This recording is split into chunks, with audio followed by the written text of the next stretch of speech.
श्री शिवाय नमस्तुभ्यम। हर हर महादेव। छत्तीसगढ़ राज्य के दुर्ग जिले के निकुंभ में गुरुजी पंडित प्रदीप मिश्रा जी के द्वारा शिवोहम शिव महापुराण कथा शुरू हो गई है।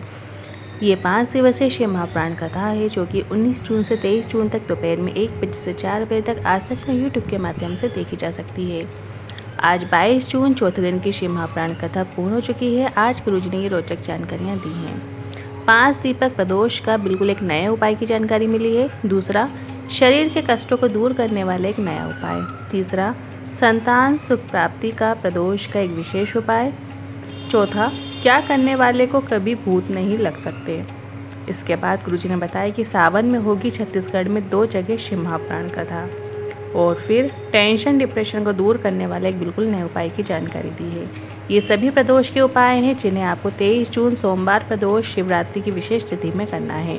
अनवश यदि आपने आज कथा नहीं सुन पाए हैं तो पूरी कथा का रास्ता तो आपके छोटे से वीडियो से प्राप्त होने वाला है। तो बढ़ते हैं आज की कथा की पहली जानकारी की ओर।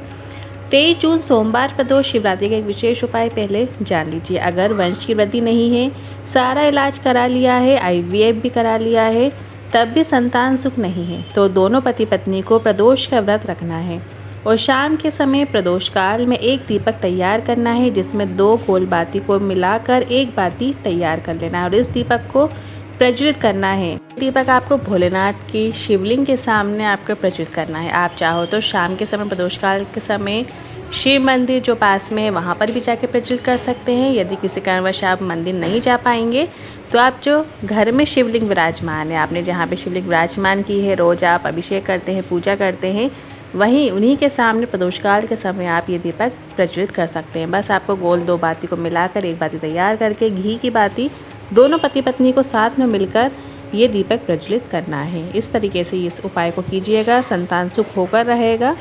अब बढ़ते हैं अगली जानकारी की ओर। धर्म पत्नी से जुड़ी एक विशेष जानकारी देते हुए गुरुजी ने कहा, अगर पति के घर में किसी चीज़ की कोई कमी भी है तो उसे ग्लानि नहीं होना चाहिए। कई लोग पूछते हैं पत्नी को किस ओर बिठाना चाहिए, तो गुरुजी ने कहा, पूजन पाठ में पत्नी जहाँ बैठे बिठाओ, पर पत्नी को अपने सर पे मत बिठाओ। अपने सर पे हमेशा अपने माता पिता को बैठाओ, पत्नी को दिल में बैठाओ, क्योंकि तुम्हारे माता पिता की जो आज्ञा आएगी तो तुम्हारे दिल में बैठी पत्नी के भी सर पे वो आज्ञा आएगी। बढ़ते हैं आज की कथा की दूसरी जानकारी की ओर। कई लोग कहते हैं इसे भूत लग गए हैं, तो आपको शिव महापुराण की बात याद रखना है। स्वयं महादेव कहते हैं, पार्वती अगर कोई बेलपत्र का आचमन कर लेता है या निगल लेता है या शिव पर चढ़े जल का आचमन 3 बार भी कर लेता है तो उसे कभी भी भूत नहीं लग सकते। बढ़ते हैं आज की कथा की तीसरी जानकारी की ओर। गुरुजी ने कहा, बेलपत्र, भस्म, सर पर लगा त्रिपुंड, इनकी कोई एक्सपायरी डेट नहीं होती। दवाई एक्सपायर हो उसके पहले उसे खा लेना चाहिए। तुम एक्सपायर हो उससे पहले शिव को भज लेना चाहिए।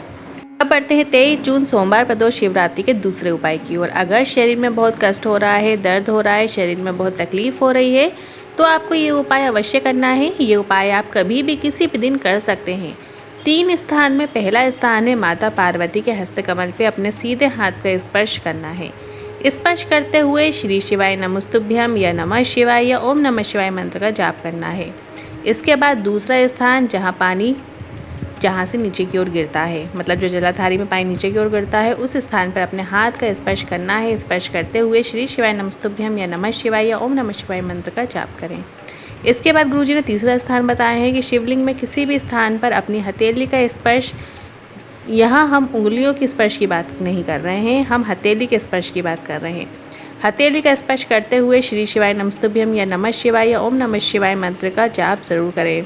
इस प्रकार से हथेली का स्पर्श शिवलिंग पर करता है और जो 3 स्थान हमने बताए उन तीनों स्थानों पर स्पर्श करते हुए श्री शिवाय नमस्तुभ्यम बोलते हुए निकलता है तो उसे इतना बल शिव जी प्रदान कर देते हैं कि उसके जो शारीरिक कष्ट है उससे उसे मुक्ति मिल जाती है। अब बढ़ते हैं आज की कथा की चौथी जानकारी की ओर।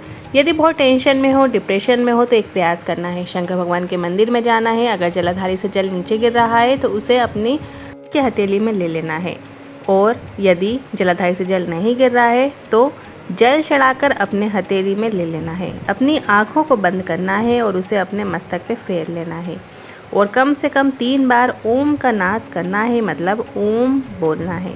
कितना ही बड़ा डिप्रेशन हो, टेंशन हो, वो दूर हो ही जाएगा। अब बढ़ते हैं अगली 5वीं जानकारी की ओर। 10 जुलाई को गुरु पूर्णिमा रहेगी और अगले दिन से ही सावन का पावन महीना लग जाएगा। पिछली बार पूरे सावन में छत्तीसगढ़ में ही शिव महापुराण कथाएँ थी, पर इस बार 2 शिव महापुराण कथा छत्तीसगढ़ में होगी। 12 जुलाई से 18 जुलाई कोरबा छत्तीसगढ़ में शिव महापुराण कथा होगी। फिर 30 जुलाई से 5 अगस्त 2025 तक जयंती भाई स्टेडियम भिलाई में शिव महापुराण कथा होगी, जिसका समय दोपहर में 1 बजे से 4 बजे तक रखा गया है। 23 जून सोमवार प्रदोष शिवरात्रि का एक विशेष 5 दीपक से जुड़े उपाय है जो कि हम प्रदोष के दिन कर सकते हैं। प्रदोष उपायों की ये सबसे विशेष और नई जानकारी है जिसे हाल ही की कथाओं में गुरुजी ने दी है। प्रदोष के बिल्कुल एक नए उपाय की जानकारी देते हुए गुरुजी ने कहा, प्रदोष के दिन प्रदोष काल का लगाया गया दीपक हमें 5 स्थानों पर फल प्रदान करता है। हमको या हमारे परिवार में किसी को काल सर्प दोष है तो प्रदोष काल में लगाया गया दीपक हमें या हमारे परिवार को काल सर्प दोष से मुक्ति प्रदान करता है। दूसरा, किसी ने अगर आपको पितृदोष कह दिया है तो अगर आपने शिव पर जल चढ़ाया है, शिव की पूजन अर्चन की है और प्रदोष के दिन शाम के समय दीपक लगा रहे हैं तो पितृदोषों से आपको मुक्ति मिलती है। और इसके बाद वास्तु दोष से आपको मुक्ति मिलती है। और 1 कमाया 1.25 खर्च हुआ, व्यापार अच्छा नहीं चल रहा है, नौकरी अच्छी नहीं चल रही है। और प्रदोष काल में यदि दीपक आपने लगाया है, दीपक घर में लगाया है तो धन वृद्धि करता है। और इसी तरीके से रोग निवारण भी करता है, आपको जो रोग घेरे हुए हैं उसका भी निवारण करता है यदि आप प्रदोष के दिन प्रदोष काल में ये दीपक लगाते हैं। ये दीपक लगाने की बात भोलेनाथ के मंदिर की है। ध्यान रखें, सभी दीपक आपको भोलेनाथ के मंदिर में लगाना है और दीपक भी प्रदोष के दिन प्रदोष काल में ही लगाना है। अगर मंदिर किसी कारणवश नहीं जा सके या नहीं जा पा रहे तो अपने घर की जो मेन गेट होता है वहाँ पर भोलेनाथ का स्मरण करते हुए भी आप दीपक लगा सकते हैं, चौखट पे लगा सकते हैं, या आप जो शिवलिंग है जहाँ पे आपने घर में शिवलिंग विराजमान किया है वहाँ पे भी प्रदोष काल के समय आप दीपक लगा सकते हैं। अब बढ़ते हैं अगली 6वीं जानकारी की ओर। 26 जून से 2 जुलाई बीजापुर छत्रपति संभाजी नगर में गुरु जी की शिव महापुराण कथा होगी और फिर 5 जुलाई से 9 जुलाई गुरु पूर्णिमा शिव महापुराण कथा होगी। फिर 10 जुलाई को गुरु पूर्णिमा महोत्सव रखा गया है और इसके बाद 12 जुलाई से 18 जुलाई कोरबा छत्तीसगढ़ में शिव महापुराण कथा होगी और इसके बाद 30 जुलाई से 5 अगस्त तक जयंती भाई स्टेडियम भिलाई में शिव महापुराण कथा होगी। इसका जो समय है वो दोपहर में भी 1 बजे से 4 बजे तक रखा गया है। फिर 6 अगस्त के दिन कावड़ यात्रा रखी गई है, प्रदोष के दिन कावड़ यात्रा रखी गई है। आपकी कोई विशेष मनोकामना है तो आप इसके लिए ये कावड़ में आप शामिल हो सकते हैं, जो कि सीहोर की सिवना नदी के तट से प्रारंभ होगी और कुबरेश्वर धाम जाएगी। बहुत ही विशेष मान्य होती है ये कावड़ यात्रा।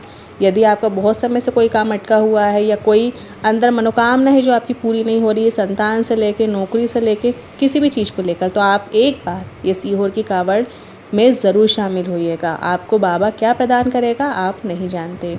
आज के उपाय से जुड़े मन में कोई सवाल है, क्वेश्चन है तो आप कमेंट के जरिए पूछ सकते हैं। वीडियो थोड़ा भी उपयोगी लगा हो तो वीडियो को लाइक करके कमेंट बॉक्स में हर हर महादेव जरूर टाइप कीजिएगा। श्री शिवाय नमस्तुभ्यम।